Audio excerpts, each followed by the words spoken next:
Hello, welcome back to Tale 3 Cabins. As you can see, I did make it home safely from Tennessee. I got home a lot quicker than it took me to get down there. If you watched the previous video, you know what I'm talking about, and you know that that was probably the most nerve-wracking 36 hours of my life. If you didn't see it, check it out. A little bit of an experience of owning vacation rental property, and then just one issue after another, and especially a lot of unexpected issues. But today I want to talk a little bit more about the Curtis cab that I put on a little while ago. And when I got home from Tennessee, one of the first things I did was go to unload the generator in my truck.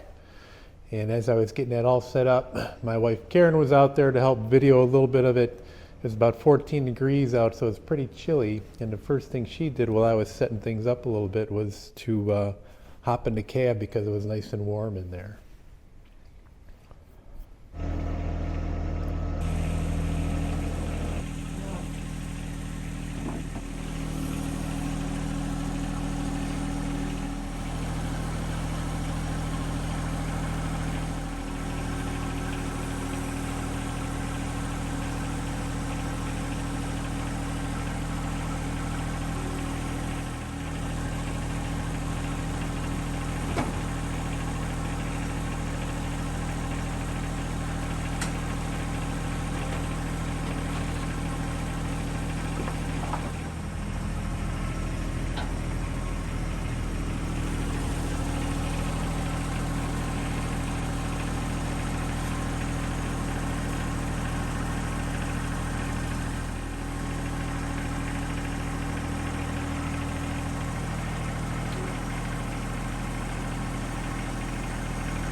So I got the generator unloaded.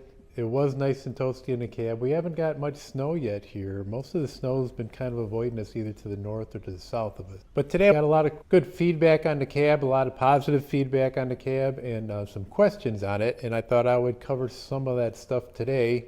You know, some simple things like, is it harder to lift up the hood? What about checking the oil, taking the side panels off? Would you put a stereo in here with speakers now that you have it enclosed? A lot of folks want to see the backhoe put on, and hopefully we'll get to that today. We'll see where we're at. And some of the accessories that you could add on to the cab down the road, lights, mirrors, go over that a little bit. So why don't you come check it out?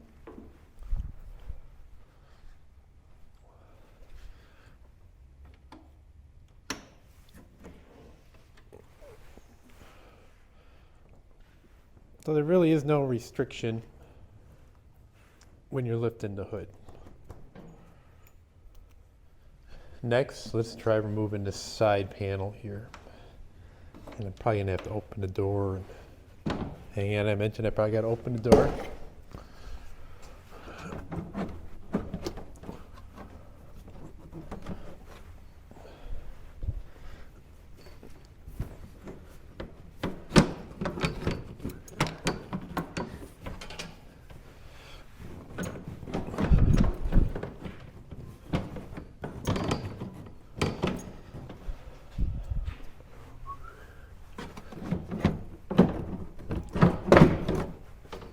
Sorry, headed just a little bit on the inside.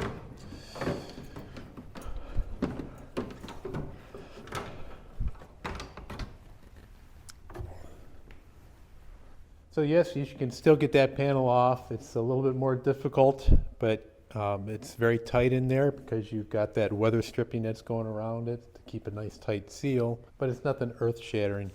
It does have some give and flex. You just gotta kind of make sure that the little hooks that grab on the inside of that panel are not still grabbing.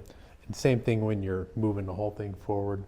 Otherwise, it comes out, it's not too terrible. And seeing that's the first time I've done it, a little practice, I'll probably get much better at it.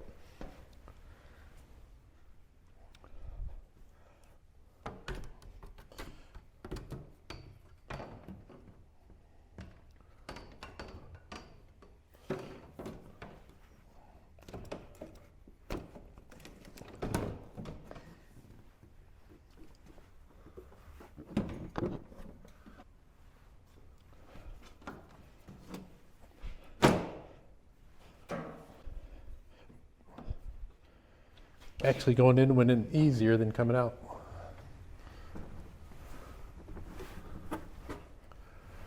Would I put a radio in here or a set of speakers up on top? Now, if you look at the Mauser cabs have a set of, I believe, grills in the back that you could add your own speakers. I don't think it comes with speakers. It looks nice, it looks pretty, it looks built in. But from what I've heard is that when you're using this tractor and if you start getting the RPMs up over 1500 to 2000, whatever radio or system you put in here, you can't hear it. It's just too loud. But to me, I'm just going to use my earbuds. Whatever noise canceling earbuds that you have, I would use those.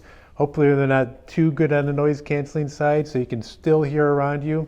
I favor the Apple ones because you can press on the little earpiece and it goes from noise canceling to non-noise canceling so you can hear your surroundings. And then if you can go back to noise canceling again, depending on what you're doing. There's some projects that are probably a little mundane that you don't really have to worry about hitting or running into something or people around you. And there's other projects where you want to be very aware and you still want to hear your surroundings, make sure you didn't hit something, tap something, something that just doesn't sound right. To me, there's no need to put speakers or a stereo system in here because you're not going to hear it. That's kind of a waste. Now, the factory installed Mauser cab from John Deere, the heat vents are mounted on the top. And again, that kind of looks nice and it kind of looks pretty. But from what I've heard from people that use it is that the main direction of the heat vents are towards the windshield. And if you want a little heat to come towards yourself, really not easy to modify the direction that they're in to have the heat blow towards you. So if it's really chilly and you're trying to get some warm air blowing on you, it just doesn't work. And this works pretty good. You've got 3 different vents. One that comes up here, you can direct it towards your windshield. One for hitting you head on, hitting you in the face, and then you can direct this one down towards your feet area. So far it's worked out pretty good for me. From the few times that I've used it, the coldest it's been so far is in the teens.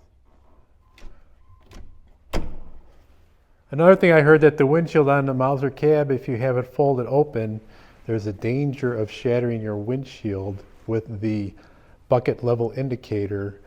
And I'm going to give it a test here. I have the windshield all the way out. I'm going to start her up, open the door so I don't fumigate myself, and just see how close that level indicator comes to this windshield and if it has the same possibility as the Mauser cab, something you might have to look out for. So let's check it out.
So I went through all the limits of the bucket, raising it, lowering it, curling it, uncurling it, and it came maybe within an inch on the bottom here, but from what I read about the Mauser cab is that people have actually poked the windshield and shattered it. It seems to clear that just fine.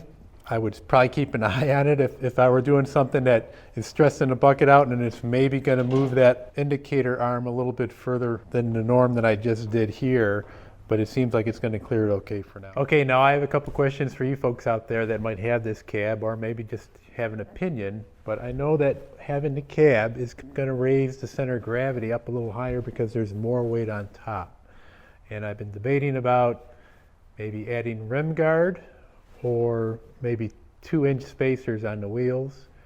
What's your opinion, which one would be better for bringing that center of gravity back down? And I don't know if both is an option, but those are one of the 2 options that I'm thinking of right now, just to try to bring me back to where I was before putting the cab on when it comes to center of gravity. And one of the reasons I'm thinking about the wheel spacers is now my tractor is a little bit wider now that I've moved these lights out. Before they were mounted on the roll bar here, and now they're probably out about 4 more inches. So I'm thinking if I go 2 inches on each side, it's not going to be any wider than these lights are. And then to give you a little perspective, I got a 360 camera that I mounted inside here. Give you a little bit of idea of the space inside. A lot of people ask, do you feel cramped or confining? And it doesn't feel that way at all. It just feels normally like you're driving a tractor. It feels spacious enough. It's the same amount of foot room, actually maybe a hair wider when it comes to the foot plates because I mounted stuff on top of them and came out a little bit. So there's no confinement at all, at least not to me. There's elbow room. So I took a little cruise around, try to give you a couple different perspectives, camera angle wise, what it's like to be sitting in the cab, a little bit from the outside of the cab, on top of the cab.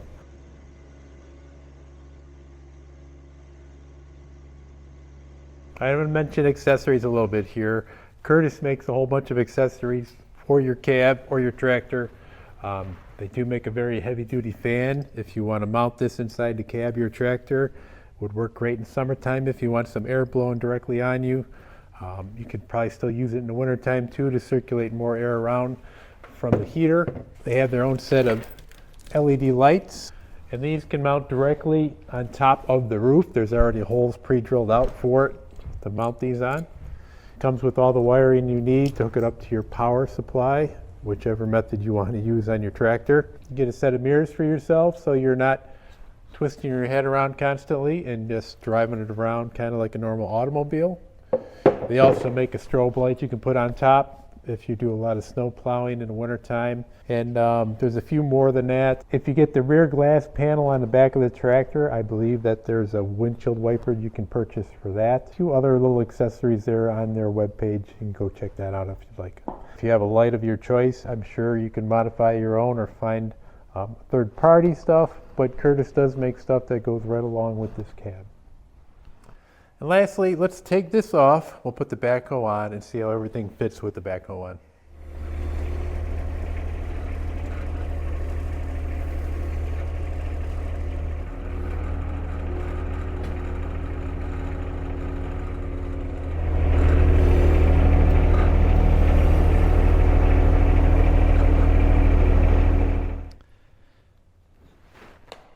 Having a box blade on was probably the perfect ballast. We're expecting some snow maybe over the weekend. We could get 4 to 6, maybe 8 inches. And I kind of like the box blade as my ballast when I'm plowing. But I'm going to put the backhoe on, and that might be a little bit too much ballast, but I don't really want to swap it back and forth.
Okay, so here is the backhoe attached. I still have the rear window attached, but this is how it fits if you were going to have the backhoe and still keep your rear window intact.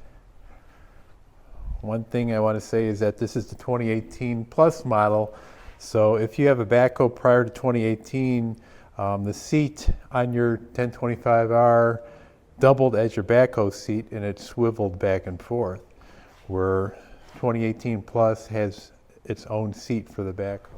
All right, so just give you a feel of going in and out. Put your front seat up.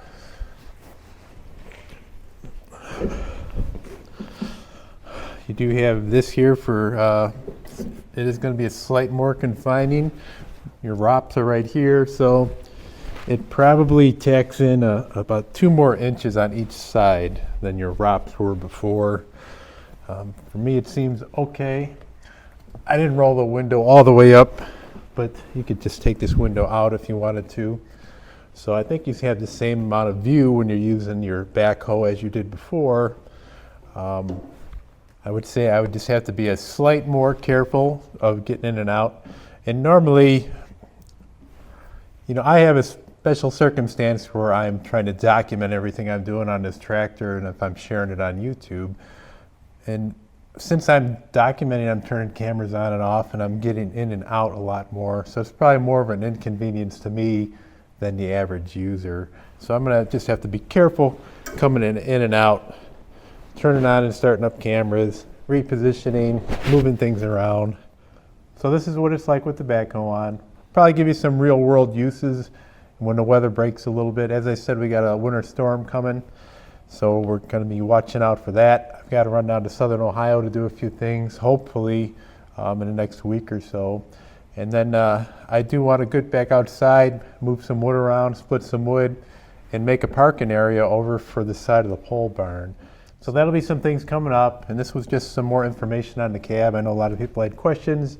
I always have questions when I'm looking into something, and I try to watch as many videos as I can on a product that I want to buy, or a new camera, or even a tractor. I appreciate everybody watching. Hope you subscribe to these videos.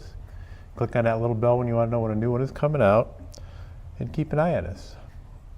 Take care, everybody.